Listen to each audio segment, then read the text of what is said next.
महाराणा प्रताप।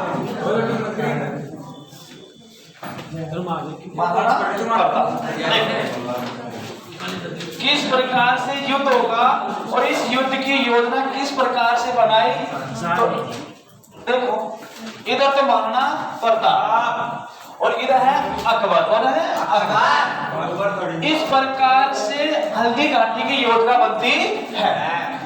इधर अकबर अपनी सेना का नेतृत्व भेजता है, किसके नेतृत्व में? मान सिंह की। मैं बात अकबर हल्दी घाटी के युद्ध के लिए जो सेनापति भेजता होता मान सिंह और इधर बोलता महाराणा प्रताप। अब हल्दी घाटी के युद्ध से पहले की योजना अकबर ने अपनी जो सेना भेजी वो सेना भेजी थी फतेहपुर से, फतेहपुर सीकरी से, फतेहपुर सीकरी से सेना आई और सेना कहां पर आई? अजमेर।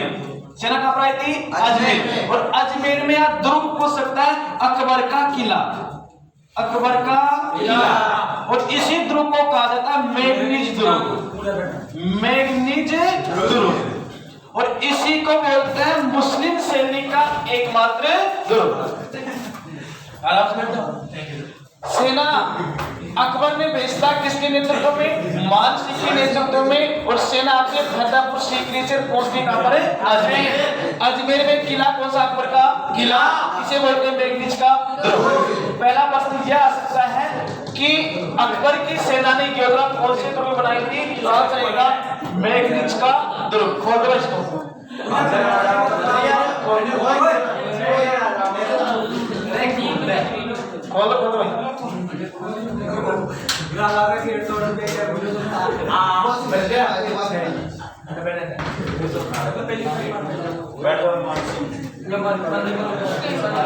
जब आगे महाराणा प्रताप इधर योजना बना रहा है कुंभलगढ़ के दुर्ग में। और कुंभलगढ़ के दुर्ग। दो प्रश्न यहाँ बनते हैं। पहला, अकबर ने हल्दी घाटी के युद्ध की योजना कौन से दुर्ग बनाई थी? अकबर का किला। महाराणा प्रताप ने कौन से दुर्ग में? कुंभलगढ़ के दुर्ग में। यहाँ पर हल्दी घाटी क्या बनती है? योजना। इसके बाद यहाँ से सेना आती है और सेना पहुंचती है मांडलगढ़। कहाँ पहुंचती है?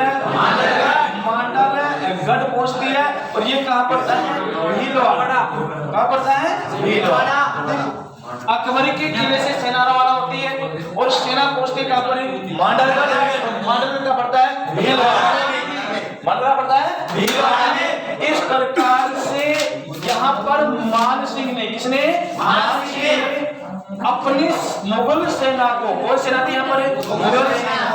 मुगल सेना को यहाँ पर पहाड़ी प्रशिक्षण देता है। कितने दिनों का? 21 दिनों का। यहाँ पर 21 दिनों का पहाड़ी प्रशिक्षण देता है, पहाड़ी प्रशिक्षण देता है। और वो कौन देता है? मान सिंह। ठीक है। इधर महाराणा प्रताप अपनी सेना को मैदानी क्षेत्र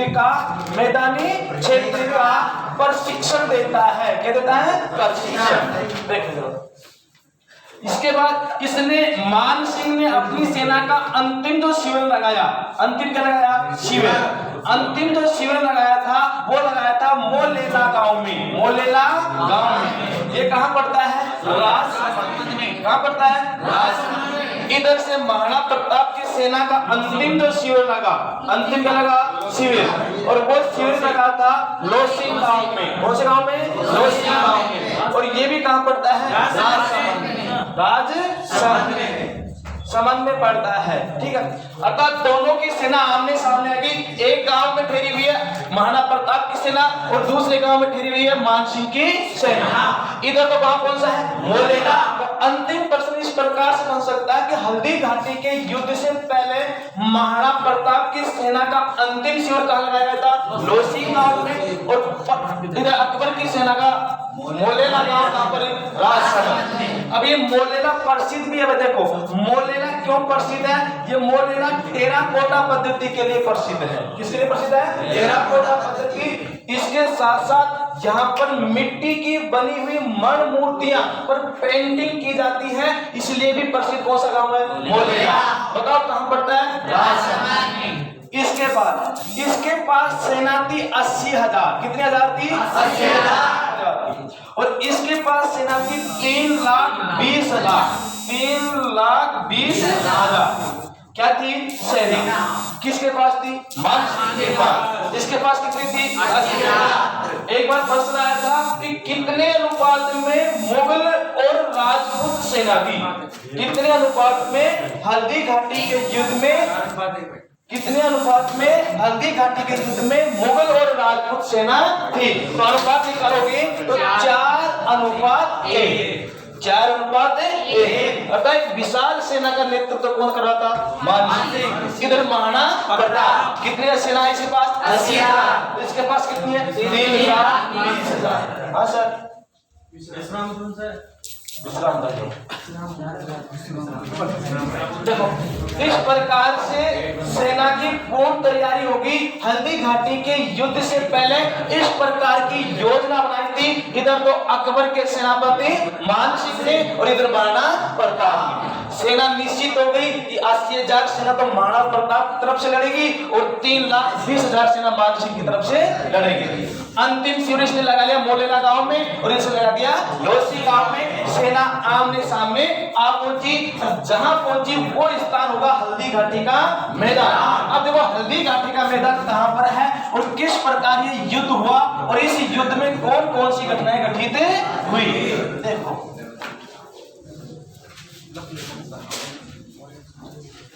देखो, इधर एक पहाड़ी है गोकुंदा। कौन सी? गोकुंदा। गोकुंदा की पहाड़ी है। गोकुंदा की क्या है? पहाड़ी।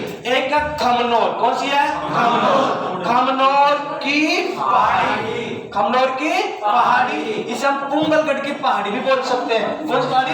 कुंभलगढ़ की पहाड़ी। देखो यहाँ दो पर्वत है। इस प्रकार से दो क्या है? पर्वत। इस प्रकार से दो क्या है? यहाँ पर पर्वत। दो पर्वतों के बीच में क्या है? स्थान है। इसे बोलते हैं हल्दी घाटी। हल्दी घाटी। देखो इधर तो पहाड़ी कौन सी है? गोकुंदा की। इधर कौन सी पहाड़ी है? खमनोर की। दोनों के बीच में एक दर्रा है। क्या है कि दर्रा? अर्थात इसे बोलते हैं दर्रा का युद्ध। कौन सा युद्ध? दर्रा का युद्ध। कल भी कहा था कि दर्रा किसे कहते हैं? दो पहाड़ियों के बीच का संकरा रास्ता, उसे क्या बोलेंगे? दर्रा। एक पहाड़ी कौन सी है? गोकुंदा। एक पहाड़ी खमनोर की। स्थान कौन सा है? हल्दी घाटी। यहाँ पर युद्ध लड़ा गया, इसलिए इस युद्ध को दर्रा का युद्ध भी कहा जाता है। देखो इधर सेना है किसकी? मानसिंह की। किसकी सेना है? मानसिंह की। इधर सेना किसकी है? प्रताप की। किसकी है? महाराणा प्रताप। देखो किस प्रकार से युद्ध लड़ा जाएगा, आगे से जाएगा नेतृत्व कौन कर रहा है, किस प्रकार युद्ध हुआ। देखो इधर से तो अकबर की सेना का नेतृत्व कर रहा है कौन है? मानसिंह। कौन था? मानसिंह। मानसिंह देखो किस प्रकार से सेना लेकर आया था। वो देखो पूरी स्थिति इस प्रकार की थी। आगे आगे था उसके भी क्या नाम था? मानसिंह। क्या नाम था? मानसिंह। आगे आगे व्यक्ति कौन खड़ा है? मानसिंह। उसके पीछे जो खड़ा था आसफ खा। आसफ खा। आसफ खा। और इसके पीछे बाद में जो सेना लेकर आया था वो लेकर आया था मेहतर खा। मेहतर खा। देखो कौन लेकर आया था? मेहतर खा। देखो आगे आगे कौन है? मानसिंह। इसके बीच में कौन है? आसफ खा। अंत में कौन है? मेहतर खा। अंत में कौन है? मेहतर खा। इतिहास में ये व्यक्ति महत्वपूर्ण है। इसकी वजह से महाराणा प्रताप घायल हुए थे और मैदान को छोड़कर भागे थे। कौन है? महाराणा प्रताप। देखो आगे आगे कौन है? मानसिंह। जो आगे का भाग होता है उसे बोलते हैं हरावल। क्या बोलते हैं? हरावल। हम कह सकते हैं कि हल्दी घाटी के युद्ध में मानसिंह हरावल का क्या कर रहा था? नेतृत्व। इसके बाद बीच में कौन था? आसफ खा। बीच में क्या होती है? ढोलान। क्या होता है? ढोलान। अर्थात ढोलान का नेतृत्व कौन कर रहा था? आसफ खा। पीछे पीछे कौन था? मेहतर खा। अर्थात यहाँ पर क्या होता है? चंदावल। क्या होता है? चंदावल। हरावल का नेतृत्व कौन कर रहा है? मानसिंह। ढोलान का नेतृत्व आसफ खा। चंदावल का नेतृत्व मेहतर का। मेहतर का। इस प्रकार की इसकी जो सेना थी ये थी 3,20,000। 3,20,000। जिसका कैप्टन कौन था? मानसिंह। कमांडर कौन था? मेहतर का। इस तरह भी आता कैप्टन तो कौन था? मानसिंह। कमांडर कौन था? मेहतर का। चंदावल का नेतृत्व कौन कर रहा था? मेहतर का। और ढोलान का नेतृत्व आसफ का और हरावल का नेतृत्व मानसिंह कर रहा था। ये जो सेना थी अकबर की। किसी सेना थी? अकबर की। इधर देखो इधर महाराणा प्रताप की सेना, इधर महाराणा प्रताप की सेना। आगे आगे जो व्यक्ति खड़ा था उस व्यक्ति का नाम था हाकिम का सूरी, हाकिम का सूरी, हाकिम का सूरी। इसके पीछे थे महाराणा प्रताप, महाराणा प्रताप। और इसके पीछे जो सेना खड़ी थी उस सेना के पीछे पूंजा जी, कौन थे? पूंजा जी। इस प्रकार से देखो आगे आगे कौन है? हाकिम का सूरी, बीच में कौन है? महाराणा प्रताप, और पीछे कौन है? पूंजा जी, अर्थात हरावल। कौन सेना? हरावल। हरावल सेना का नेतृत्व कौन करे? हाकिम का सूरी। ढोलान का नेतृत्व किसका? ढोलान का नेतृत्व कौन का? महाराणा प्रताप। और चंदावल का कौन सा? चंदावल का नेतृत्व करा था पूंजा जी। किसी भी प्रकार से प्रश्न है आप आंसर निकालते, जैसे पूछ ले कि महाराणा प्रताप किसका नेतृत्व कर रहे थे? हल्दी घाटी के हित में, तो आंसर रहेगा ढोलान। ठीक है, चंदावल का नेतृत्व है पूंजा जी, हरावल का नेतृत्व है हाकिम का। आप बोले हरावल क्या होता है? एक बार फिर बताता हूँ। हरावल उसे कहते हैं जो सेना का आगे का भाग होता है और उसका नेतृत्व जो व्यक्ति करता है उसे बोलते क्या? हरावल। आज की भाषा में बोलते हैं कप्तान। क्या बोलते हैं? कप्तान। ठीक है, सेना में भी यही स्थिति होती है, कैप्टन आगे ही आगे होता है। उसी प्रकार हल्दी घाटी के युद्ध में जो सेना आई थी उसके आगे वाले भाग का नेतृत्व कौन कर रहा था? हाकिम का सूरी। उसके बीच में कौन था? महाराणा प्रताप। किसका नेतृत्व कर रहे थे? ढोलान का। और पूंजा जी अर्थात एक बार प्रश्न आया सेकंड ग्रेड में कि हल्दी घाटी के युद्ध में चंदावल का नेतृत्व कौन कर रहा था? प्रताप की सेना में, प्रताप की सेना में। तो उसका आंसर क्या रहेगा? पूंजा जी। क्या रहेगा? पूंजा जी, अर्थात भील नेता पूंजा जी। अर्थात इसकी सेना में अधिकतर भील थे महाराणा प्रताप की सेना में। इस प्रकार की सेना, और इस सेना में अपने अपने हाथियों से, किसे? हाथियों से। देखो हाथियों की लड़ाई भी कहा जाता है इसको, हाथी क्या करता है? लड़ाई। इसमें लगभग 5-6 हाथियों ने युद्ध किया था। वो हाथियों का तुम्हें नाम याद रखने हैं। पहला एक हाथी का नाम है राम प्रसाद। क्या नाम है? राम प्रसाद। अभी रिट की जो एग्जाम लगी थी 2018 में, ये पूछा था कि महाराणा प्रताप के हाथी का नाम क्या है? राम प्रसाद। उसने पहला ऑप्शन दे रखा था चेतक। क्या दे रखा था? चेतक। 80% बालकों ने क्या किया था? चेतक करके आए थे। इसलिए विशेष याद है पूछ क्या रहा है? पूछ रहा था हाथी, तो आंसर दे रहे हैं घोड़े का। इस प्रकार से हमारे जल्दबाजी में भी आंसर क्या लगते हैं? गलत हो जाते हैं। तो विशेष याद रखना, पहला जो हाथी था जिसका नाम क्या था? राम प्रसाद। दूसरे हाथी का नाम था लोणा। क्या नाम था? लोणा। विशेष नाम राम प्रसाद, लोणा। तीसरा हाथी था खांडेराव।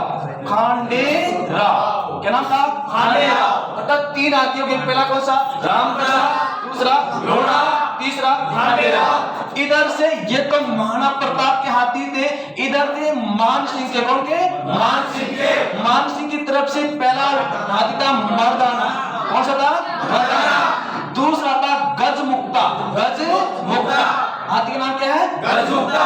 अर्थात इस युद्ध को, हल्दी घाटी के युद्ध को कहा जाता है हाथियों की लड़ाई। हाथियों की लड़ाई, जिसमें देखो कितने हाथी हो गए? 5। कितने हाथी हो गए? 5। किधर कौन सा? राम प्रसाद, लोणा, खांडेराव, मर्दाना, गजमुक्ता। ये हाथी युद्ध कर रहे थे हल्दी घाटी के युद्ध में। इसीलिए कई इतिहासकारों ने कहा कि हल्दी घाटी का युद्ध ये तो एक हाथियों की क्या थी? लड़ाई। अब देखो किस प्रकार से युद्ध करते हैं। मान सिंह बैठकर कौन सी हाथी पे था? मर्दाना। जब ये युद्ध प्रारंभ हुआ प्रातः 8 बजे। कितने बजे? 8 बजे। तो इधर से पहला जो हाथी गया लड़ने के लिए वो गया था लोणा। कौन सा गया था? लोणा। और लोणा से लड़ने के लिए दूसरा हाथी इधर से आ रहा था। कौन है? गजमुक्ता। कौन सा हाथी था? गजमुक्ता। अर्थात पहला जो युद्ध हुआ हाथियों में वो किस किस के बीच में हुआ? तो पहला था लोणा, दूसरा कौन सा? गजमुक्ता। और ये युद्ध हुआ 18 जून 1576। 18 जून 1576। तो आपसे पूछे कि हल्दी घाटी के युद्ध में हाथियों की लड़ाई तो हुई थी, लेकिन पहला जो हाथी था वो किस किस के बीच युद्ध हुआ था? तो हमारा आंसर होगा लोणा वर्सेस गजमुक्ता। कहते हैं कि इस हाथी के पैर में तीर लगने के कारण लोणा क्या हो गया? घायल हो गया। क्या हो गया? घायल। अब घायल होने के बाद दूसरा हाथी गया कौन? राम प्रसाद। कौन गया? राम प्रसाद। और राम प्रसाद किससे युद्ध करेगा? गजमुक्ता से। किसे करेगा? गजमुक्ता से। ये युद्ध करता है, युद्ध में जीत भी जाता है, लेकिन ये भी क्या होता है? घायल हो जाता है। जब घायल हो जाता है तो मुगल सेना इसको चारों तरफ से घेर लेती है। कौन से हाथी को? राम प्रसाद को। किसको घेर लेती है? राम प्रसाद को। और इसे बेड़ियों से बांधकर अकबर के पास ले जाया गया। कहाँ ले जाया गया? अकबर के पास। और अकबर ने इस हाथी का नाम बदल कर दिया क्या? वीर प्रसाद। क्या कर दिया? वीर प्रसाद। जानवर भी इतना स्वामी भक्त था कि दिल्ली ले जाने के बाद इसने खाना और पीना बिल्कुल छोड़ दिया। परेशान होकर अकबर को इस हाथी को छोड़ना पड़ा। उस हाथी का नाम क्या था? राम प्रसाद। जिसका नाम क्या किया था? वीर प्रसाद। किसने किया था? अकबर ने। किसने किया था? अकबर ने। अब बच गया हाथी कौन है? मर्दाना। कौन सा बच गया? मर्दाना। देखो भाई क्या हुआ मर्दाना का, देखो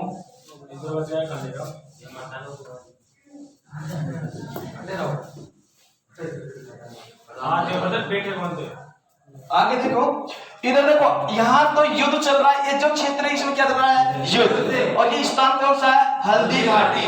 कौन सी है? हल्दी घाटी। प्रातः 8 बजे क्या हो रहा है? युद्ध हो रहा है। और इस युद्ध को 18 जून 1576। एक डेट और विशेष मैंने कल भी कहा था कि डॉक्टर गोपीनाथ शर्मा के अनुसार पूछता है 21 जून 1576 डॉक्टर गोपीनाथ शर्मा के अनुसार। देखो इधर से सेना लड़ रही थी अकबर के नेतृत्व में मान सिंह की। किसकी? मान सिंह की। इधर था महाराणा प्रताप। देखो प्रताप की सेना में युद्ध कर रहे थे वो व्यक्ति, देखो राम रख पवार। एक व्यक्ति तो ये था राम सिंह तंवर। देखो राम सिंह कौन था? तंवर। ये ग्वालियर का था। कहाँ था? ग्वालियर। और अपने पुत्रों के साथ आया था कौन? राम सिंह तंवर। इसके बाद कृष्णदास। कौन रहा था? कृष्णदास चुंडावत। कौन रहा था? इसके साथ अखेराज सोनगरा। ये प्रमुख व्यक्ति थे जो महाराणा प्रताप की ओर से लड़ रहे थे। अब देखो एक बार ये हुआ कि जैसे युद्ध शुरू हुआ ये बैठकर आया था कौन से हाथी पर? मर्दाना। हाथी का नाम क्या है? मर्दाना। प्रश्न इस प्रकार से था मान सिंह के हाथी का नाम क्या है? कौन सा करेगा? मर्दाना। इधर महाराणा प्रताप जिस घोड़े पे बैठे थे इस घोड़े का नाम क्या था?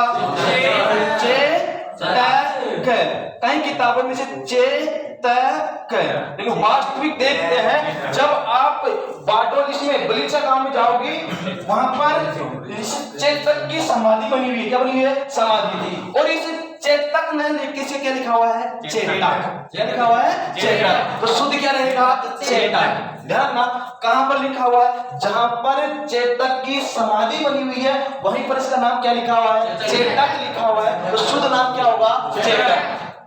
ऑप्शन में एक ही आएगा। जब पूछेगा तो चेतक आ जाए, चाहे चेतक शुद्ध है इसका क्या? चेतक। फिर बात ये घोड़े पे बैठा कौन? महाराणा प्रताप। अब युद्ध जब हो रहा था तो इसका टारगेट किस पर था? मान सिंह पर। किस पर था? मान सिंह। और मान सिंह किस पे बैठा हुआ है? मर्दाना पर। तेज रफ्तार से दौड़ता हुआ चेतक जब मान सिंह की तरफ आता है तो मान सिंह के हाथी पर की सूंड पर, किस पर है? सूंड पर अपने आगे के दोनों पैर रखता है और छलांग भरते हुए वार करता है महाराणा प्रताप। किसके ऊपर? मान सिंह। मान सिंह अपनी जान बचाता है और जो ओदा होता है उसमें छिपे जाता है। लेकिन उस हाथी के, किस हाथी के? मर्दाना हाथी के सूंड में तलवार लगा रखी थी। क्या लगा रखी थी? तलवार लगा रखी थी और वो भी जहरीली थी। कैसी थी? जहरीली। जैसे चेतक का पैर नीचे उतरने लगा तो उसका पीछे वाला दायां पैर कट गया। क्या हो गया? कट गया। अब दोनों देखो हाथी के भी खून लगा, घोड़े के भी क्या लग रहा था? खून। उस समय ये दृश्य बना कि मेवाड़ी, कौन सेना? मेवाड़ी और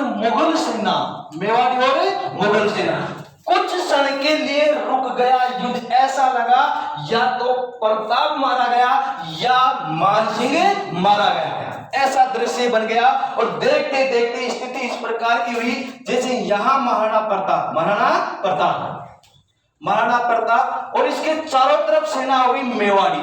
कौन सेना होगी? मेवाड़ी। और इस मेवाड़ी सेना को घेर लिया मुगल सेना ने। कौन सेना ने? मुगल सेना ने। दृश्य इस प्रकार का बना कि जैसे ही चेतक घायल हुआ सबको ऐसा लगा या तो प्रताप मारा गया या मानसिंह मारा गया। कुछ देखते देखते इस प्रकार का हुआ कि महाराणा प्रताप को चारों तरफ से घेर लिया। कौन सी सेना ने? मेवाड़ी सेना ने इस तरह से घेर लिया और इसको चारों तरफ से किसने घेर लिया? मुगल सेना ने। हुआ क्या, जब इनको घेरा गया तो एक व्यक्ति था झालाबीदा ने क्या किया कि उसने देखा कि प्रताप भी घायल हो गए तो प्रताप का राज मुकुट धारण कौन करता है? झालाबीदा। कौन मुकुट करता है? झालाबीदा। और इसका एक ससुर था रामरख पवार क्या करता है? महाराणा प्रताप को इधर से निकालने की कोशिश करता है और झालाबीदा इस स्थान की ओर आता है। जैसे राजमुकुट पैर रखा था किसने? झालाबीदा ने। तो मुगल सेना को ऐसा लगा कि महाराणा प्रताप इस दिशा से जा रहे हैं, तो मुगल सेना यहां से स्थान छोड़कर सब पूरी सेना इस तरफ आ गई। बताओ रास्ता मिल गया किसको? महाराणा प्रताप को। और महाराणा प्रताप यहां से निकलकर जा रहा था, जिस स्थान पे गया किस पर बैठ के गया था? वो था चेतक घोड़ा। कौन सा था? चेतक का घोड़ा था। और इस घोड़े पे बैठकर कौन जा रहा था? महाराणा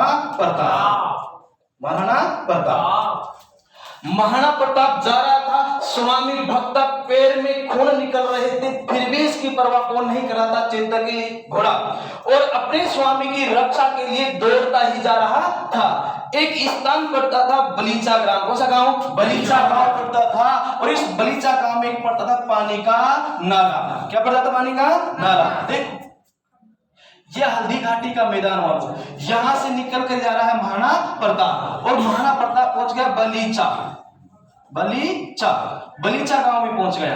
कौन से गांव में पहुंच गया? बलीचा। और इस बलीचा गांव में एक पड़ता पानी का क्या पड़ता था? नाला। ठीक है। अब बलीचा गांव में जब जा रहा था महाराणा प्रताप तो बीच में क्या पड़ गया? पानी का नाला। अब इस समय चेतक कौन है? चेतक घायल था। क्या था? घायल। पर अपने स्वामी की रक्षा के लिए इस नाले को वो कूद जाता है। जैसे इस तरफ आता है तो यहाँ चेतक की क्या हो जाती है? मृत्यु हो जाती है। अब देखो जब महाराणा प्रताप इस मैदान को छोड़कर भाग रहे थे तो दो सेनापति कितने सेनापति? 2 सेनापति मुगलों के। किसके? मुगलों के इसका पीछा कर रहे थे। किसका? महाराणा प्रताप का। तब इस दृश्य को देख रहा था इनका भाई शक्ति सिंह। कौन देख रहा था? शक्ति सिंह। अब देखो किस प्रकार से 2 भाइयों का मिलन होगा बलीचा ग्राम में, किस प्रकार हुआ। देखो 2 सेनापति, कितने सेनापति? 2 मुगलों के 2 सेनापति किसका पीछा करे थे? महाराणा प्रताप का। इस बात को कौन देख रहा है? शक्ति सिंह। अपने भाई की रक्षा करने के लिए इसमें विचार आया कि मैं मुगल सेना की तरफ से लड़ रहा हूं, लेकिन अगर मेरे भाई पर आपत्ति आई है तो मैं इसकी सहायता करूंगा। अर्थात कहने का तात्पर्य हुआ कि अपने तो ही अपने होते हैं। तो इसकी भावना जागृत हुई किसकी? शक्ति सिंह की। पीछे देखो इस प्रकार का दृश्य था। आगे महाराणा प्रताप, पीछे 2 मुगल सेनापति और पीछे आ गया कौन है? शक्ति सिंह। ये तो कौन है? शक्ति सिंह। ये कौन है? प्रताप। और इधर 2 मुगल सेनापति। इस प्रकार का दृश्य बना। जैसे ही शक्ति सिंह क्या करता है? पहले इन 2 मुगल सेना को मारता है। क्या करता है? मारता है। और यही जाकर जहां पर चेतक की मृत्यु हुई थी, यहीं पर जाकर अपने भाई किसको? महाराणा प्रताप से क्या मांगता है? माफी मांगता है। और इसके पैरों में पड़ जाता है कौन है? शक्ति सिंह। अपने भाई को उठाता है और महाराणा प्रताप उठाता है और उठाने के बाद गले लगाता है किसको? शक्ति सिंह को। शक्ति सिंह को गले लगाया और गले लगाने के बाद इसको माफ किया। तब शक्ति सिंह ने अपना घोड़ा था केटक, क्या नाम था? केटक। घोड़े का नाम क्या है? केटक। ये विशेष ध्यान, केटक। देखो ये घोड़े कहां से आए थे? एक अरब व्यापारी था जिसके पास 3 घोड़े थे। कितने घोड़े थे? 3। और वो घोड़ों को बेचने के लिए भारत आया था। और भारत आया उस समय शासक था अकबर। कौन था? अकबर। घोड़े कितने हैं? 3 घोड़े लेकर आया था। अरब व्यापारी था, दरबार पहुंच गया दिल्ली। का पहुंच गया? दिल्ली दरबार में पहुंचा। और दिल्ली दरबार में पहुंचने पर अकबर ने इस पर कमेंट कर दिया, वक्तव्य में कह दिया कि इन घोड़ों को एक ही खरीद सकता है, वो शासक है मेवाड़ का। कहां का? मेवाड़ का। और मेवाड़ का उस समय कौन था? महाराणा प्रताप। तब वो व्यापारी 3 घोड़ों को लेकर आता है। 3 घोड़े कौन कौन से? देखो, एक का नाम है एटक। क्या नाम है? एटक। एक का नाम है चेटक और एक का नाम क्या है? केटक। ये 3 घोड़े थे भाई। कितने घोड़े थे? 3। ठीक है। आ गया मेवाड़ में। और मेवाड़ में आने पर महाराणा प्रताप के पिताजी उदय सिंह, बोले उदय सिंह ने 3 घोड़ों को खरीद लिया। क्या क्या नाम है? एटक, चेटक और केटक। अब ये केटक तो का शक्ति सिंह के पास, किसके पास है? शक्ति सिंह। और ये चेटक किसके पास? महाराणा प्रताप। ये एटक का क्या हुआ? देखो, जिससे 3 घोड़ों को खरीदता है, अरब व्यापारी से उदय सिंह कहता है कि हमें इसको दौड़ा के दिखाओ। दौड़ाने की जब रथ दौड़ हुई इनकी एटक की, तो कहता है कि प्रयोग के दौरान जब इसका प्रशिक्षण किया जा रहा था, किसकी मृत्यु हुई थी? एटक की। बच गए कितने? 2। एक तो बच गया चेटक, एक बच गया केटक। ये तो किसके पास? शक्ति सिंह, जो महाराणा प्रताप। हुआ क्या? अब बताओ, यहाँ चेटक की तो क्या हुई थी? मृत्यु। अब यहाँ कौन था? महाराणा प्रताप। इसका भाई कौन आ गया? शक्ति सिंह से मुलाकात हुई किसकी? प्रताप से। और माफ करने के बाद ये केटक घोड़ा किसको देता है? प्रताप को। कौन सा घोड़ा आ गया? केटक। अर्थात कहने का तात्पर्य हुआ कि चेटक की मृत्यु होने के बाद शक्ति सिंह ने महाराणा प्रताप को कौन सा घोड़ा दिया था? केटक दिया था। ये विशेष याद रखना है। कौन सा घोड़ा दिया था? केटक। और यहीं पर 2 बिछड़े हुए भाइयों की क्या हुई थी? मुलाकात हुई थी। और इसी बलीचा गांव में यहीं पर चेटक की क्या है? समाधि है। और इसकी छतरी बनी हुई है। क्या बनी हुई है? छतरी। बताओ किसकी? चेटक की। अगर प्रश्न पूछता है कि चेटक की छतरी कौन से गांव में है? इस प्रकार से केटक घोड़े पे बैठकर, कौन से घोड़े पे आ गया आप? तो केटक घोड़े पे बैठकर महाराणा प्रताप बलीचा ग्राम से निकलते हैं और अपना इलाज करवाने के लिए एक गांव जाते हैं, कोल्यारी। कौन सा? कोल्यारी गांव। कौन सा गांव होता है? कोल्यारी। तो प्रश्न इस प्रकार से आ सकता है कि महाराणा प्रताप हल्दी घाटी के युद्ध में घायल हो गए थे, तो अपना इलाज कहां करवाया था? इलाज कहां करवाया था? कोल्यारी गांव। कौन से गांव में? कोल्यारी गांव। और कोल्यारी गांव में इलाज करवाने के बाद ये अंतिम रूप से कौन से रूम में गए थे? कुंभलगढ़ में गए। विशेष रखना, अर्थात हम कह सकते हैं हल्दी घाटी का मैदान, वहां से बलीचा गांव। कौन सा गांव? बलीचा गांव। वहां पर चेटक की क्या हुई थी? मृत्यु हो गई। उसके बाद पहुंचा कोल्यारी गांव। कौन सा गांव? कोल्यारी गांव। वहां पर इसने क्या करवाया? इलाज करवाया। और इलाज करवाने के बाद महाराणा प्रताप गए थे कुंभलगढ़ के दुर्ग में। यहाँ जाकर वापिस इसने अपनी सेना का क्या किया? संगठन किया। क्या किया? संगठन किया। किसने? महाराणा प्रताप। अब बड़ी समस्या उनके सामने ये थी, क्योंकि लगातार अकबर इस समय सैनिक अभियान भेज रहा था महाराणा प्रताप के खिलाफ। अब इस हल्दी घाटी के देखो क्या क्या हुआ। इस हल्दी घाटी में जो पीछे बचे हुए व्यक्ति थे, उनका नाम था झाला अज्जा। क्या नाम था? झाला बीदा। वीर गति को प्राप्त होता है। वीर गति को क्या होता है? प्राप्त होता है। इसके साथ साथ राम रख पवार ये मोस्ट इसलिए बनता है, प्रश्न आ सके हल्दी घाटी के युद्ध में शहीद होने वाला पहला व्यक्ति कौन था? कौन सा रहेगा? राम रख पवार। पहला व्यक्ति कौन हुआ था? राम रख पवार। अब ये पहला व्यक्ति क्यों था? कारण देखो, जब झाला बीदा ने मुकुट धारण किया, झाला बीदा ने क्या कहता? मुकुट धारण किया। तब राम रख पवार किसको निकाले थे? महाराणा प्रताप को।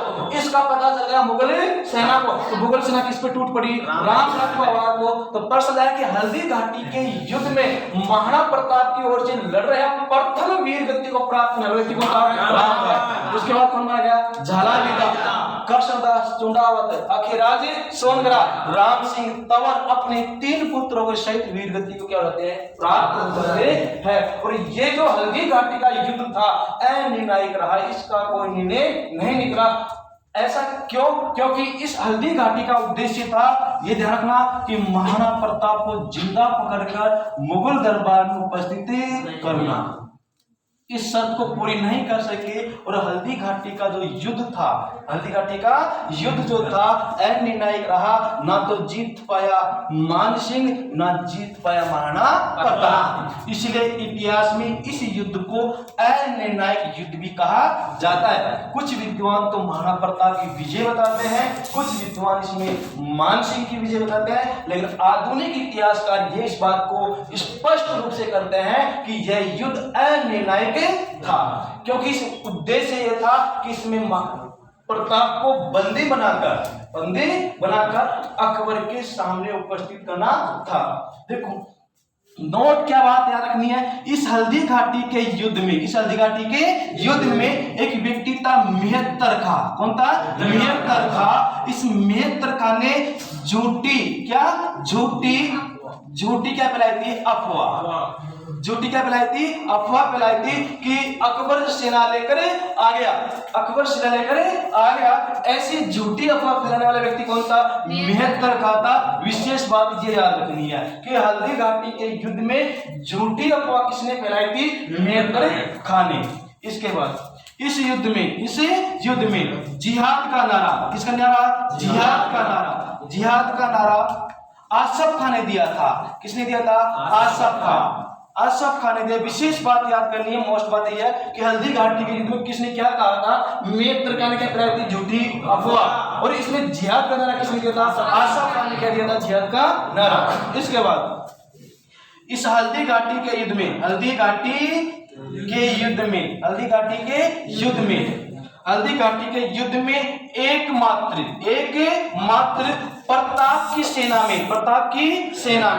एकमात्र प्रताप की सेना में मुगल सेनापति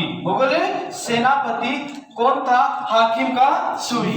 विशेष रखना, हाकिम का सूरी एकमात्र मुस्लिम सेनापति था। नाम क्या था? हाकिम का सूरी। ध्यान रखना, हाकिम का सूरी था। तो किसकी तरफ से लड़ रहा था? प्रताप की। और ये किसका नेतृत्व कर रहा था? हरावल का। किसका नेतृत्व कर रहा था? हरावल का नेतृत्व कौन कर रहा था? हाकिम का सूरी। अब जैसे हल्दी घाटी का युद्ध हुआ तो इतिहासकारों ने क्या क्या नाम दिया? पहले नाम देखते हैं हल्दी घाटी के युद्ध के नाम। देखो युद्ध हुआ था 18 जून को। पहली बात कीजिए, 18 जून 1506। अब इस हल्दी घाटी के युद्ध को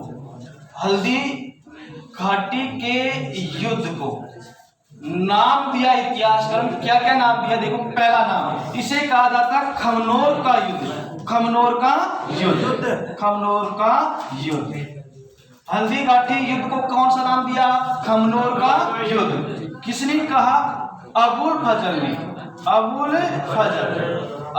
ने हल्दी घाटी के युद्ध को क्या कहा था? खमनोर का युद्ध। इसके बाद इसे कहा जाता है गोकुंदा का युद्ध। कौन सा युद्ध? गोकुंदा का युद्ध कहा जाता है। किसने कहा था? बदायूनी। किसने कहा था? बदायूनी। इसे कहा जाता मेवाड़ की थर्मोपल्ली।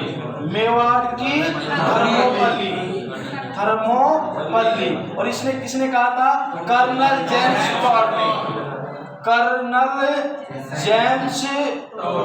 टॉड ने किसे क्या कहा था? मेवाड़ की थर्मोपल्ली। इस युद्ध को कहा जाता है हाथियों की लड़ाई।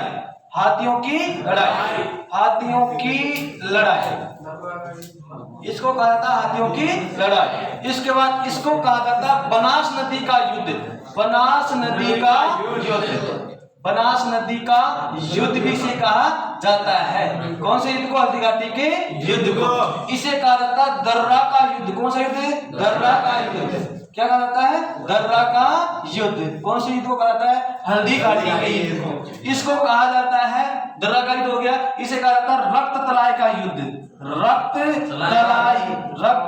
तलाई का युद्ध। ठीक है। और इसे कहा जाता है पहाड़ी युद्ध। इसे क्या कहा जाता है? पहाड़ी युद्ध। पहाड़ी युद्ध के नाम से किसे जाना जाता है। इसके अलावा कोई नाम नहीं इसे कहा जाता है हल्दी घाटी के युद्ध के क्या कंप्लीट नाम है, इसके अलावा इसका कोई नाम नहीं रहा। देखो तो इसे कहा खमनोर का युद्ध, कहने वाला व्यक्ति अब बोले बजाय, इसका गोकुंदा का युद्ध, कौन का बदायूं का, मेवाड़ की थर्मोपली कंजेंसी तौर पे, इसे कहा राज्यों की लड़ाई, इसे कहा बनारस नदी का युद्ध, इसे कहा दरबार का युद्ध, इसे कहा रक्तराय का युद्ध, इसे कहा पहाड़ी का युद्ध।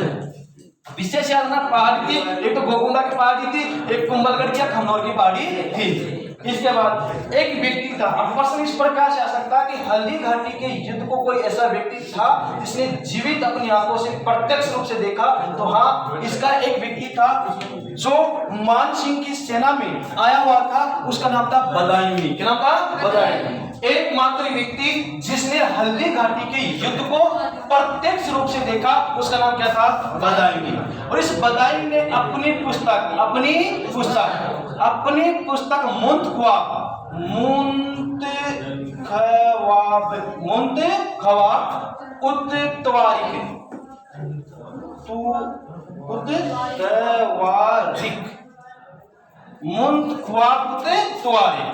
पुस्तक लिखी थी किसने? बदायूं ने। तो प्रश्न इस प्रकार से आ सकता है कि हल्दी घाटी के युद्ध का आंखों देखा हाल या प्रत्यक्ष दर्शन किसने किए थे? उस व्यक्ति का नाम क्या था? बदायूं था। और बदायूं ने कौन सी पुस्तक? मुंतख्वाबुत-ए-तवारीख में लिखा हुआ था, अर्थात 18 जून 1576 का हल्दी घाटी का जो युद्ध हुआ उसका आंखों देखा हाल किसने वर्णन किया था? बदायूं ने। कौन सी पुस्तक में? मुंतख्वाबुत-ए-तवारीख। इस पुस्तक में उसने हल्दी घाटी के युद्ध का प्रत्यक्ष क्या किया था? वर्णन किया था कि यह युद्ध किस प्रकार से लड़ा गया था। इसने ही कहा था कि यह हाथियों की जो लड़ाई थी, युद्ध प्रारंभ हाथियों से हुआ था और अंत में जब महाराणा प्रताप मैदान छोड़कर चला गया तो मेवाड़ी जो सेना बची हुई थी वो सेना धीरे धीरे पहाड़ों में जा निकली। कहां जा निकली? पहाड़ों में। और पहाड़ों में छुपकर पहुंच गई कुंभलगढ़। कहां पहुंच गई? कुंभलगढ़। इस प्रकार से हल्दी घाटी के युद्ध का कोई निर्णय नहीं निकला और इस प्रकार से हम हल्दी घाटी के युद्ध को पढ़ते हैं। इसके बाद जब भी अकबर नहीं मानता है, और अकबर नहीं मानता है तो देखो हल्दी घाटी के युद्ध में अब कौन बचा था यहाँ पर? मान सिंह। कौन बचा था? मान सिंह। मान सिंह क्या करता है कि हल्दी घाटी के युद्ध के बाद ये पहुंचता है गोकुंदा। क्या पहुंचता है? गोकुंदा।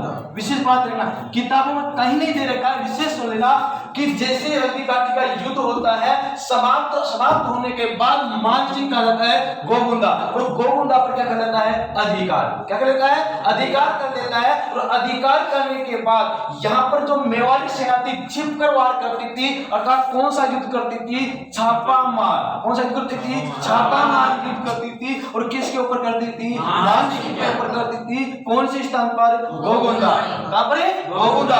तब मान सिंह जाता है, यहाँ से मान सिंह और आसफ का पहुंचते हैं अजमेर। कहां पहुंचते हैं? अजमेर। और अजमेर में कौन था? अकबर। कौन था? अकबर। अकबर ने इनको दरबार में आने से रोक दिया। दरबार में आने से रोक दिया। किनको? मान सिंह को और आसफ का।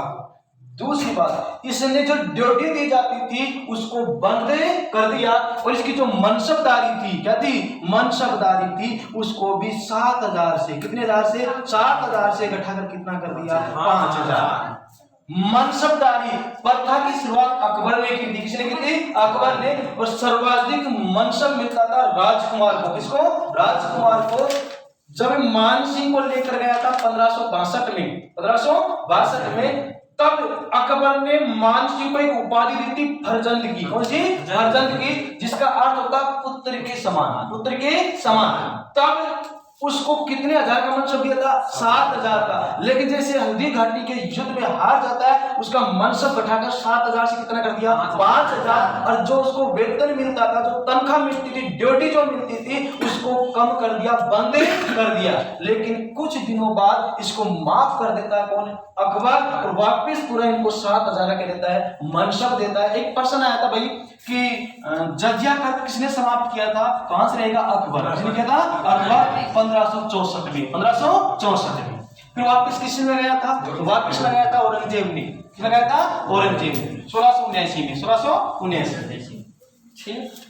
इसके बाद देखो अब हल्दी घाटी का युद्ध तो इस प्रकार से हुआ।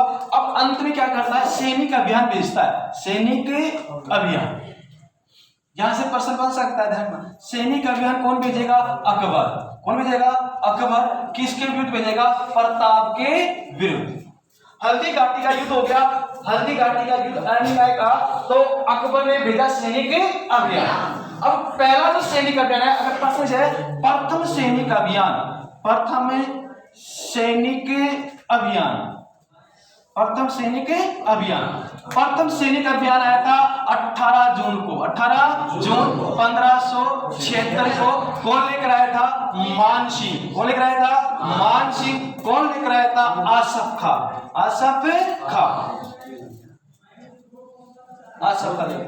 प्रथम सैनिक। दूसरा सैनिक अभियान, दूसरा सैनिक अभियान, देखो दूसरा सैनिक अभियान लेकर आया था, वो स्वयं लेकर आया था अकबर। कौन लेकर आया था, अकबर। अब यहाँ कुछ इतिहासकार इस बात को कहते हैं कि दूसरा जो सैनिक अभियान लेकर आया था, भगवंत दास लेकर आया था, कुतुबुद्दीन खान लेकर आया था और मानसिंह लेकर आया था। 3 व्यक्ति लेकर आए थे। लेकिन हम पढ़ते हैं क्योंकि चित्तौड़गढ़ के दुर्ग का नाम बदल देगा अकबर। कौन बदलेगा, अकबर। और इसका नाम बदल करेगा मोहम्मदाबाद। क्या करेगा, मोहम्मदाबाद। कौन करेगा, वो करेगा अकबर। तो 15 क्षेत्र में चित्तौड़गढ़ के दुर्ग का नाम बदला था, किसने, अकबर ने। किसने, अकबर ने। तो दूसरा सैनिक अभियान लेकर कौन आया था, अकबर। लेकिन ये क्या रहा था, असफल। क्या रहा था, असफल। लेकिन नोट डाल में क्या बात रखनी है, लेकिन इसने चित्तौड़गढ़ के दुर्ग का, कौन दुर्ग का, चित्तौड़गढ़ के दुर्ग का नाम बदलकर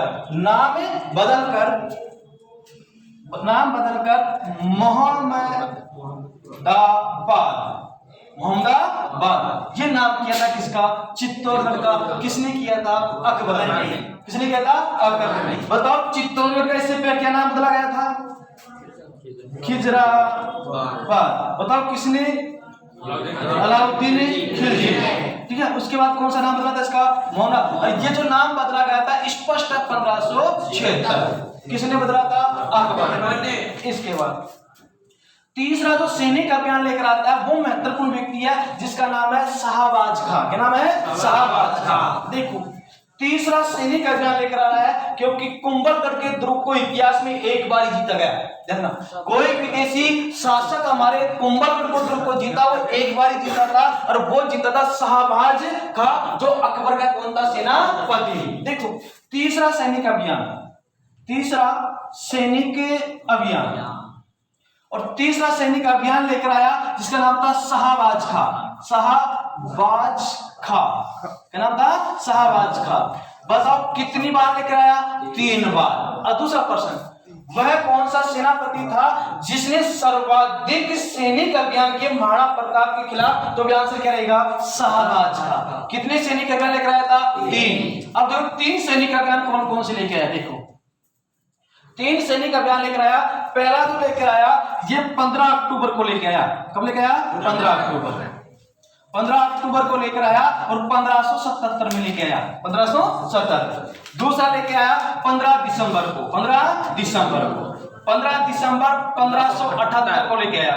तीसरा लेकर आया 15 नवंबर को, 15 नवंबर को और 1579। कितने सैनिक अभियान है, 3। कौन लेकर आया, शाहबाज खां। कौन लेकर आया, शाहबाज खां। मैंने कहा पहला प्रश्न यह बन सकता है कि महाराणा प्रताप के खिलाफ सर्वाधिक सैनिक अभियान लेकर कौन आया था, शाहबाज खां। कितनी बार लेकर आया, 3 बार। अब कॉमन बात है क्वेश्चन में, 15 15 15 15, इधर भी 15, इधर भी क्या है 15, 77 78 79, 77 78 79। देखो अक्टूबर दिसंबर, अक्टूबर दिसंबर और तीसरा अभियान 15 नवंबर। देखो इसमें क्या हुआ, देखो जब ये 15 अक्टूबर 1577 को सैनिक अभियान लेकर आता है तब महाराणा प्रताप इस समय कुंभलगढ़ के दुर्ग में था। कुंभलगढ़ के किस में था, दुर्ग में। तो बताओ शाहबाज खां आक्रमण कहां करेगा, कुंभलगढ़ के दुर्ग पर। किसको पकड़ने के लिए आया था, महाराणा प्रताप को। बात करके 15 अक्टूबर 1577 इधर आक्रमण करता कौन है, शाहबाज खां। तो कुंभलगढ़ के दुर्ग में महाराणा प्रताप इस दुर्ग का बाहर सौंप देता है उदय सिंह को। किसको, उदय सिंह को। उदय सिंह सोनगरा, उदय सिंह सोनगरा। और दूसरा व्यक्ति था जिसका नाम था भाण सोनगरा, भाण सोनगरा। दो व्यक्तियों को, कितने व्यक्तियों को? दो व्यक्तियों को कुंभलगढ़ के दुर्ग का वास होता है। कौन? महाराणा प्रताप। बताओ कौन आक्रमण कर रहा है? शाहबाज। बताओ आक्रमण कौन से दुर्ग पर? कुंभलगढ़ पे। बताओ इसमें कौन है? महाराणा प्रताप। महाराणा प्रताप क्या करता है कि इसको दुर्ग को सौंप देता है अब उदय सिंह सोनगरा को और भाण सोनगरा को। और सौंपने के बाद यहां से कुंभलगढ़ के दुर्ग से ये तो चला जाता है जंगलों में। कहां चला जाता है? जंगलों में। बताओ कौन गया था? महाराणा प्रताप। अब बच गए दुर्ग में कौन? उदय सिंह सोनगरा, भाण सोनगरा। कहते हैं कि 1577 में डेरा डाला था शाहबाज खान ने, शाहबाज खान ने। और 3 अप्रैल 1578 को कौन जीत गया? शाहबाज खान। कौन मारा गया? उदय सिंह सोनगरा, भाण सोनगरा। दोनों ही शाहबाज खान से युद्ध करते हुए 3 अप्रैल 1578 को मारा गया। कौन? उदय सिंह और सोनगरा। तो हम कह सकते हैं कि शाहबाज खान ने 3 अप्रैल 1577 में नहीं 78 में विजय प्राप्त की थी। कब प्राप्त की थी? 78 में। आक्रमण करने कब आया था? 1577 में। जीता कब? 3 अप्रैल 1578 में जीत गया। जीतने के बाद पहला जो शासक बन गया। कुंभलगढ़ को आज तक जो किसी ने नहीं जीता था उसको जीत लिया। किसने? शाहबाज खान ने। क्यों? इसे कहा जाता है मेवाड़ राजाओं की शरण स्थली। किसे कहा जाता है? कुंभलगढ़ के दुर्ग को। क्योंकि आज तक तो इसे जीत नहीं पाया था, लेकिन पहला व्यक्ति बन गया। कौन है? शाहबाज खान, जिसने कुंभलगढ़ के दुर्ग को जीत लिया 3 अप्रैल 1578 को। किसको हराकर? उदय सिंह सोनगरा और भाण सोनगरा को परास्त करने के बाद। इसके बाद दूसरा सैनिक अभियान लेकर आया 15 दिसंबर 1578। महाराणा प्रताप कहां समय? जंगलों में। कहां पर है? जंगलों में। पकड़ने में क्या हुआ? असफल। क्या हुआ? असफल। तीसरी बार कब आया? 15 नवंबर 1579 को। फिर भी क्या रहता है? असफल। अर्थात 3 बार सैनिक अभियान लेकर आया। तीनों बार सिर्फ कुंभलगढ़ के दुर्ग को छोड़ दिया जाए, लेकिन महाराणा प्रताप तो नहीं दिन कर पाया था, ना पकड़ पाया था। कौन? शाहबाज खान। ये भी मना कर देता कि मैं अब सैनिक अभियान करने के लिए नहीं जाऊंगा, क्योंकि महाराणा प्रताप को मैं पकड़ पाने में असमर्थ हूं, पकड़ा नहीं जा सकता है। इसलिए साफ इनकार कर दिया किसको? अकबर को, कि अब मैं सैनिक अभियान लेकर नहीं जाऊंगा। किसके खिलाफ? महाराणा प्रताप के खिलाफ। तब अकबर सोचता है कि अगर शाहबाज खान नहीं जाएगा तो एक व्यक्ति चुनता, नया सेनापति चुनता, चौथा सैनिक अभियान लेकर आता है अब्दुल रहीम खाने खाना। चौथा सैनिक अभियान देखो, मोस्ट हैवी अब्दुल रहीम खान ए खाना, खाने खाना। देखो अब्दुल रहीम खाने खाना इस सैनिक अभियान लेकर आता 1580 में। 1580 सुनो, 1580 चौथा सैनिक अभियान लेकर कौन आ रहा है? अब्दुल रहीम खाने खाना। सुनो, खाने खाना, ये नाम है खाने खाना। ये तो उपाधि इसकी क्या है? उपाधि। और ये उपाधि दी थी अकबर ने। किसने दी थी? अकबर ने। किसको दी थी? अब्दुल रहीम को। किसको दी थी? अब्दुल रहीम। इसका नाम क्या हो गया? अब्दुल रहीम खाने खाना। चौथा सैनिक अभियान लेकर आता 1580 में। किसके खिलाफ लेकर? महाराणा प्रताप। यह आता है, अरे गांव पड़ता है शेरपुर। कौन सा? शेरपुर। और शेरपुर में अपना क्या डालता है? डेरा। बताओ कौन डाल रहा है डेरा? अब्दुल रहीम खाने खाना। इस बात का पता चला अमर सिंह को। किसको? अमर सिंह को। अमर सिंह को इस बात का चला पता कि वापस सैनिक अभियान लेकर कौन आ रहा है? अब्दुल रहीम खाने खाना। ये क्या करता? अमर सिंह मेवाड़ी सेना लेकर पहुंच जाता कहां पर? शेरपुर। और शेरपुर में यहाँ पर डेरा जहां डाला हुआ था अब्दुल रहीम खान का ना, यहाँ पर इसकी 50 रानियां थी। कितनी रानियां थी? 50 रानियां थी। किसकी थी? अब्दुल रहीम खाने खाना की। ठीक है। पत्नियां थी कितनी? 50। 50 को पकड़ता है और पकड़ कर लेके आ गया महाराणा प्रताप के पास। कहां लेकर आ गया? महाराणा प्रताप के पास। बताओ कौन लेकर आया था? अमर सिंह। बताओ कौन से गांव से लेकर आया था? शेरपुर। कितनी रानियां थी? 50। किसकी रानी थी? अब्दुल रहीम खाने खाना। अर्थात इसके पूरे परिवार को पकड़ लिया और पकड़ कहाँ ले गया? महाराणा प्रताप के सामने। तब इस बात को देखता महाराणा प्रताप और अमर सिंह से कहता है, बेटा जैसे लेके आया इज्जत से, इसको इज्जत से छोड़कर आ। तब अमर सिंह इसके परिवार को छोड़ता है। किसके परिवार को? अब्दुल रहीम खाने खाना को। तो ये बिना युद्ध किए, बिना सैनिक अभियान किए अपने परिवार को सुरक्षित छोड़ दिया। इस बात से प्रभावित हो जाता है कौन? अब्दुल रहीम खाने खाना, और बिना सैनिक अभियान के वापस लौट जाता है। अर्थात 1580 में सैनिक अभियान लेकर आया था अब्दुल रहीम खाने खाना, जो बिना सैनिक अभियान के वापस लौट जाता है। इसके बाद 5वां जो सैनिक अभियान है वो सबसे महत्वपूर्ण है। वो क्या है? दिवेर का युद्ध। कौन सा युद्ध? दिवेर का। देखो दिवेर का युद्ध, देखो दिवेर का युद्ध। मेरे बात, इस युद्ध को कहा जाता है देवबारी का युद्ध। देवबारी का युद्ध इसे कहा जाता है मेवाड़ का मैराथन। मेवाड़ का मैराथन। कौन सी युद्ध को कहा जाता है? दिवेर की। यह हुआ था अक्टूबर को। कब हुआ था? अक्टूबर 1582। अब देखो यहीं से महाराणा प्रताप की किस्मत चमकेगी। वो युद्ध था कौन सा?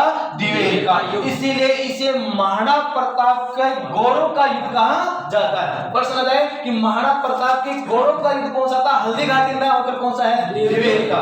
इसी युद्ध को बोलते हैं देवबारी का युद्ध। इसे बोलते हैं मेवाड़ का मैराथन। कहने वाला व्यक्ति था Colonel James Tod. Colonel James Tod इसको कहा था मेवाड़ का मैराथन। देखो हुआ क्या? एक पुलिस चौकी थी। क्या थी? पुलिस चौकी।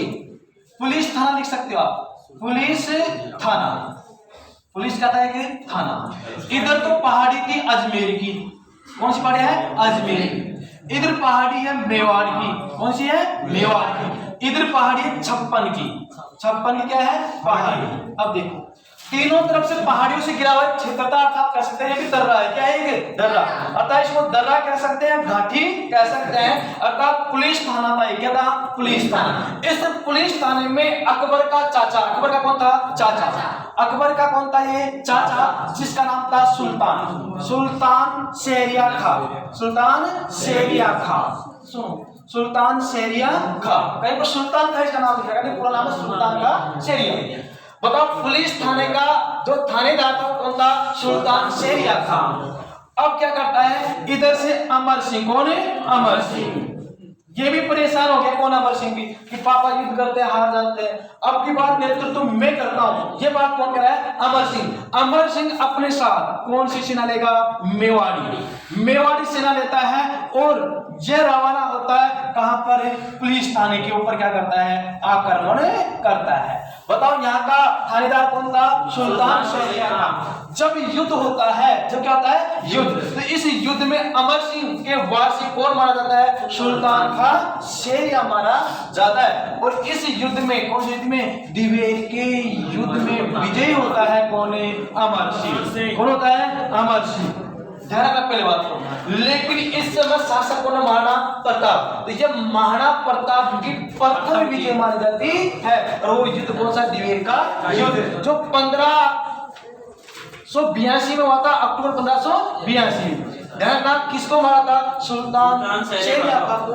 और इस युद्ध को महाराणा प्रताप का गौरव माना जाता है। इस युद्ध के पास जीतता ही चला गया और सिर्फ 2 क्षेत्रों को जीत नहीं पाया। एक तो चित्तौड़गढ़ को नहीं जीत पाया और एक मांडरगढ़ को नहीं जीत पाया, और संपूर्ण मेवाड़ क्षेत्र को जीत लिया था महाराणा प्रताप ने। और महाराणा प्रताप ने जीत लिया और कहते हैं कि 19 जनवरी 1597 को 19 जनवरी 1597 को धनुष पर प्रत्याशा चलाते वक्त उनकी क्या हुई थी? मृत्यु। तो ये तो हो गया दिवेर का युद्ध। कौन सा हो गया? दिवेर का। एक कोई अभियान और बचा हुआ है और उस अभियान का नाम है कि महाराणा प्रताप के खिलाफ अकबर ने अंतिम सैनिक अभियान।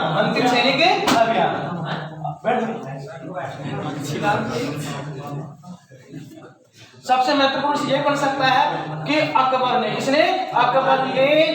महाराणा प्रताप के खिलाफ अंतिम सैनिक अभियान के रूप में किसको भेजा था? तो आंसर रहेगा जगन्नाथ कछुआ। क्या रहेगा? जगन्नाथ कछुआ। अंतिम सैनिक अभियान लेकर आ रहा है अकबर का। किसका? अकबर का। और किसके खिलाफ लेकर आया? महाराणा प्रताप। तो हम इस तरह लिख सकते हैं इसको कि अंतिम सैनिक अभियान। इसके बाद उसने कोई भी सैनिक अभियान नहीं भेजा था।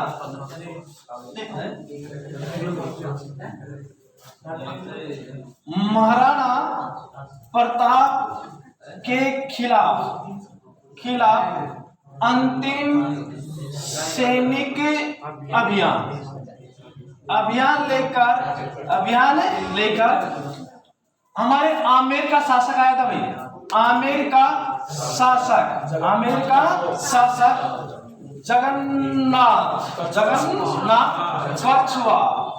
कछुआ लेकर आया था। इसको डेट वाइज देखते तो 5 दिसंबर को लेके आया था भैया। 5 दिसंबर 1584-85। ठीक है, तो दोनों तथ्य याद रखने। लेकिन आया तो 5 दिसंबर को था, लेकिन 1 वर्ष तक यहाँ रुका और फिर असफल होने के बाद पुनः लौट गया। अब देखो बोर्ड पेपर प्रश्न इस प्रकार से आएगा, महाराणा प्रताप के खिलाफ अंतिम सैनिक अभियान लेकर कौन आया था? आमेर का शासक कौन है? जगन्नाथ कछुआ। 5 दिसंबर 1584-85 में वापस लौट गया था। इसके बाद इसने कोई सा भी सैनिक अभियान नहीं भेजा। आवाज नहीं है, चलो समझ में बनाइए।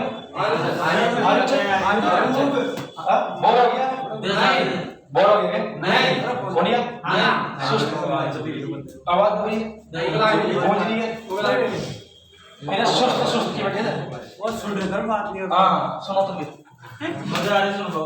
अच्छा पूरी ध्यान लगा। अब देखिए ये तो हो गया अंतिम अभियान। हम ये कह सकते हैं कि 5 सैनिक अभियान आए थे। कितने सैनिक अभियान थे? 5। और 5 सैनिक अभियान में अंतिम जो सैनिक अभियान लेकर आया था आमेर का जगन्नाथ कछुआ। अब इसकी हो जाती है भाई, देखो इसकी क्या होती है?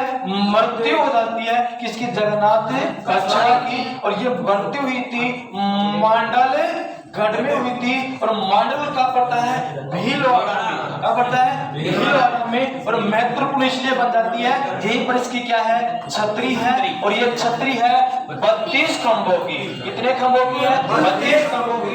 प्रश्न आ जाए जगन्नाथ कछुआ की छतरी कितने खंभों की है? 32 खंभों की है। और कहां पर है?